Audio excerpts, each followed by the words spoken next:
मैं अब्दुल गफ्फार साहब, SCTV news chief editor. आज हम इस्माइल बाटलीवाला साहब के घर पे आए हैं और आज हम उनके सामने एक सवाल रख रहे हैं कि जो हमारे देश में जगह जगह दंगे हो रहे हैं, तो दंगे में हिंदू मुसलमान जो स्थानिक लोग रहते हैं वो ना के बराबर रहते हैं। तो बाहर से लोग आके दंगा करते हैं और पुलिस वहां मौजूद रहती है, या स्थानिक थाना के लोग पुलिस वाले वहां मौजूद रहते हैं, फिर भी दंगा हो जाता है, आगजनी हो जाती है, मर्डर हो जाता है, लेकिन उन पुलिस वालों पे जवाबदेही क्यों नहीं ऐड होती है? क्या सरकार को उन पुलिस वालों को सस्पेंड नहीं करना चाहिए? अगर उनके रहते हुए दंगा होता है, आगजनी होती है, तो वो पुलिस वाले जो रहते हैं कोई जुलूस के साथ या किसी भी धार्मिक कार्यक्रम के दौरान पुलिस वाले वहां मौजूद रहते हैं, तो सबसे बड़ी जिम्मेदारी तो उनकी होती है, लेकिन उन पर कोई कार्रवाई होती नहीं है। तो जब कार्रवाई नहीं होती है तो स्थानिक लोगों को, जहां दंगा होता है, क्या कदम उठाना चाहिए, इस पे आप जरा रोशनी डालिए। जी अब्दुल गफ्फार साहब, आपका जो सवाल है कोशिश करूंगा कि मैं जवाब दे सकूं। सवाल बहुत बड़ा है और इतने बड़े सवाल का जवाब देना एक बयान में तो मुमकिन नहीं है। यहाँ धार्मिक दंगे तो नहीं होते हैं, मैं नहीं मानता हूँ। कश्मीर से कन्याकुमारी तक कहीं भी धार्मिक दंगे नहीं होते हैं, सारे के सारे राजनीतिक दंगे होते हैं। उसका स्वरूप कुछ भी होने दीजिए, सब राजनीतिक दंगे होते हैं। आपको यहाँ की राजनीति की जो बुनियाद है वो समझना होगा। यहाँ की राजनीति की बुनियाद ये है 85 और 15 की। ध्यान दीजिएगा गफ्फार साहब, आज बीजेपी को आप सुनते होंगे तो मुसलमानों को उनका नेचुरल दुश्मन नहीं है, हकीकी दुश्मन नहीं है, लेकिन इस राजनीति की जरूरत है कि उसे अपना दुश्मन बनाना पड़ेगा। ये नकली दुश्मन उन्होंने बना रखा है। जिस दिन वो अपने दुश्मन पर प्रहार करना, हमला करना छोड़ देंगे, उस दिन पार्टी डूब जाएगी, खत्म हो जाएगी, क्योंकि उसकी बुनियाद ही इस बेस पर है कि हम जो है एक अपना एक नकली दुश्मन बनाएं। उदाहरण के तौर पर बीएसपी को आप देख लें, बीएसपी की सच्चाई आप देख लें। उनका जो नारा था, तिलक तराजू और तलवार, उनको मारो जूते चार। मतलब क्या था? ये 15 तिलक तराजू और तलवार वाले 15 टका ये मेरे दुश्मन हैं, बाकी 85 टका मेरे दोस्त हैं। यही नजरिया उनका रहा। जब तक वो 15 और 85 का डिफरेंस को उन्होंने कायम रखा, तब तक बीएसपी ताकत में रही और बढ़ती रही। जैसे उन्होंने उस अपनी प्रथा को खत्म किया और सबको समेटने की बात की, उसी तरह उसी दिन बीएसपी डूब गई है। बीजेपी भी की ये मजबूरी है कि वो मुसलमानों को सुई चुभोती रहे। अगर वो मुसलमानों को सुई नहीं चुभोती है तो ये पार्टी खत्म हो जाएगी। समझे साहब?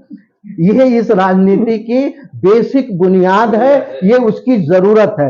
मुसलमान उनका दुश्मन नहीं है, लेकिन क्योंकि एक दुश्मन चाहिए उसको सुई चुभोने के लिए, जब वो सुई चुभोएंगे तो वो चिल्लाएगा और चिल्लाएगा, हमारा प्रचार होगा और हमारा वोट बैंक बढ़ेगा। समझे साहब? इतना ही नजरिया है और इस नजरिए को तोड़ने के लिए मैं समझता हूं एक राजनीतिक व्यवस्था इस देश के अंदर डालने की जरूरत है।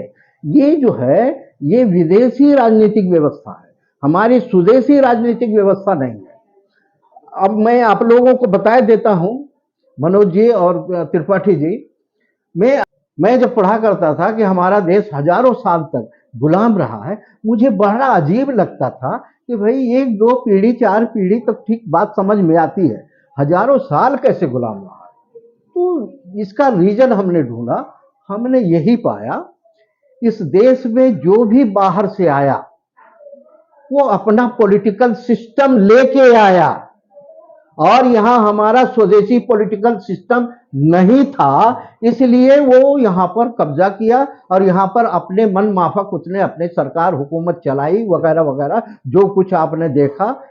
तो मैंने ये पाया आज हमारी जरूरत है, आज जिस 25 अक्टूबर 2024 को जिस राजनीतिक सिस्टम में, जिस पॉलिटिकल सिस्टम में हम जी रहे हैं, जिसमें हम सांस ले रहे हैं, ये विदेशी पॉलिटिकल सिस्टम है। जैसे हमने विदेशियों को यहाँ से निकाल कर फेंक दिया है, उसी तरह इस सिस्टम को निकाल कर फेंकने की जरूरत है। हमें स्वदेशी पॉलिटिकल सिस्टम यहाँ लाने की जरूरत है। इस देश में जब हम लाएंगे तब हम विश्व गुरु कहला पाएंगे, तब हम दुनिया के हम लीडर हो सकेंगे और गुलामी प्रथा से बाहर आएंगे। जरूरत है ये जो मौजूदा पॉलिटिकल सिस्टम है इसको भी देश से बाहर निकाला कर दिया जाए और हमारा पॉलिटिकल स्वदेशी पॉलिटिकल सिस्टम लाया जाए। यही हल है दंगे फसाद को रोकने का। धार्मिक दंगे होते तो बिल्कुल रोका जा सकता है। धर्म गुरु कोई भी ऐलान नहीं करता है कि दंगा मार काट करो, जलाओ उलाओ, कहीं से आपको नहीं मिलेगा। और जितने अगर गेरुआ बस्ते में या हिरवे बस्ते में मिल रहे हैं वो किसी न किसी राजनीतिक नजरिए से वो प्रभावित है, उनका नफा नुकसान है, इसलिए वो उकसाते रहते हैं। दूसरी बात, दंगा जब किया जाता है या होता है उसके पीछे बहुत तैयारी होती है साहब। दंगा करने के पीछे बहुत तैयारी होती है, महीनों उसकी तैयारी में लग जाते हैं। पहले ठंडा माहौल है इस शहर का, उसे गर्म करने की कोशिश की जाती है, तरह तरह के बच्चों को खड़ा किया जाता है, कई तरीके से उसे गर्म करने की कोशिश की जाती है। तो इस देश के अंदर अगर कोई तबका इस शहर को, इस इलाके को अगर गर्म कर रहा है तो उसका कोई फायदा होगा, तभी वो गर्म कर रहा है। बिना फायदे के तो कोई कुछ काम नहीं करता है। तो एक तबका समझना चाहिए कि ये मेरे शहर का, मेरे इलाके का माहौल अगर गर्म कर रहे हैं, हो रहा है, तो इसको ठंडा करने की कोई कोशिश होनी चाहिए। जिस तरह गर्म करने वाले की एक जमात है, उसी तरह ठंडा करने वालों की भी जमात होनी चाहिए। समझे साहब? अब अगर ये इस तरफ हम ध्यान नहीं देंगे तो वो जो गर्म करने वाले हैं वो अपना काम कर जाएंगे, उनका राजनीतिक फायदा हो जाएगा और वो चले जाएंगे। अब रह गई बात इत्तफाकिया। इतना बड़ा देश है, इतने बोल बचन है, इतने तरह के लाइफ स्टाइल है, खान पान अलग है। इत्तफाकिया तौर पर अब हम यहाँ बैठे हुए हैं, हमारे बीच भी मारा पीटी हो सकती है, किसी में को भी अभी गुस्सा आ जाए, एक आध झापड़ डल जाएगा, तो ये इत्तफाकिया जो कुछ होगा वो इत्तफाकिया खत्म भी हो जाएगा। यही हुआ है और यही खत्म हो जाएगा। लेकिन जो दंगे फसाद हो रहे हैं उसकी रणनीति बनाई जा रही है। अब रही बात, सवाल ये कि दंगा हो गया, लोगों का घर जल गया, लोग की बर्बादी हो गई है। अब वहां जरूरत है पुलिस प्रशासन से सवाल करना। मैं मुस्लिम क़यादत की बात कर रहा हूं, अब्दुल गफ्फार साहब। मुस्लिम क़यादत क्यों नहीं 50 लोग जाके बहराइच में पुलिस डिपार्टमेंट के साथ बैठ जाते हैं कि भैया यहाँ पर जो यात्रा जो निकली थी, जो यात्रा निकली थी उसमें तुमने बंदोबस्त किया था, तुमने परमिशन दिया था, तुम्हारी जिम्मेदारी थी उसको रोकने के लिए। जो अधिकारी वहां भेजे थे, क्या बाजा सुनने के लिए, गाना सुनने के लिए भेजे थे या इसलिए भेजे थे कि भाई कोई बाहरी व्यक्ति यात्रियों पर, यात्रा करने वालों पर कोई हमला ना कर पाए और या यात्रा करने वाले लोग यहाँ के बस्ती के लोगों पर हमला ना कर पाए। यही तो पुलिस की जवाबदारी है। तो अगर वो पुलिस वहां गाना सुनने गई थी तो फिर इत्तफाकिया, अगर आपको नहीं समझ पाया कि गर्मी बढ़ी, गर्माहट कोई बढ़ा रहा है और हादसा हो गया, फसाद हो गया, तो मैं समझता हूं आप प्रशासन के सामने जमकर बैठिए और उनसे सवाल करिए कि जितने अधिकारी आपने यहाँ ड्यूटी पर लगाए थे उन्होंने क्या क्या काम अंजाम दिया, उनको अपने कर्तव्य का पालन किया या नहीं किया है। अगर किया है तो बिल्कुल उनका स्वागत होना चाहिए, और नहीं किया है तो पहले उनको आज सस्पेंड किया जाए और उन पर मुकदमा कायम किया जाए, जेल भेजा जाए। वो अपनी फरियाद, अपनी बात अदालत में कहें।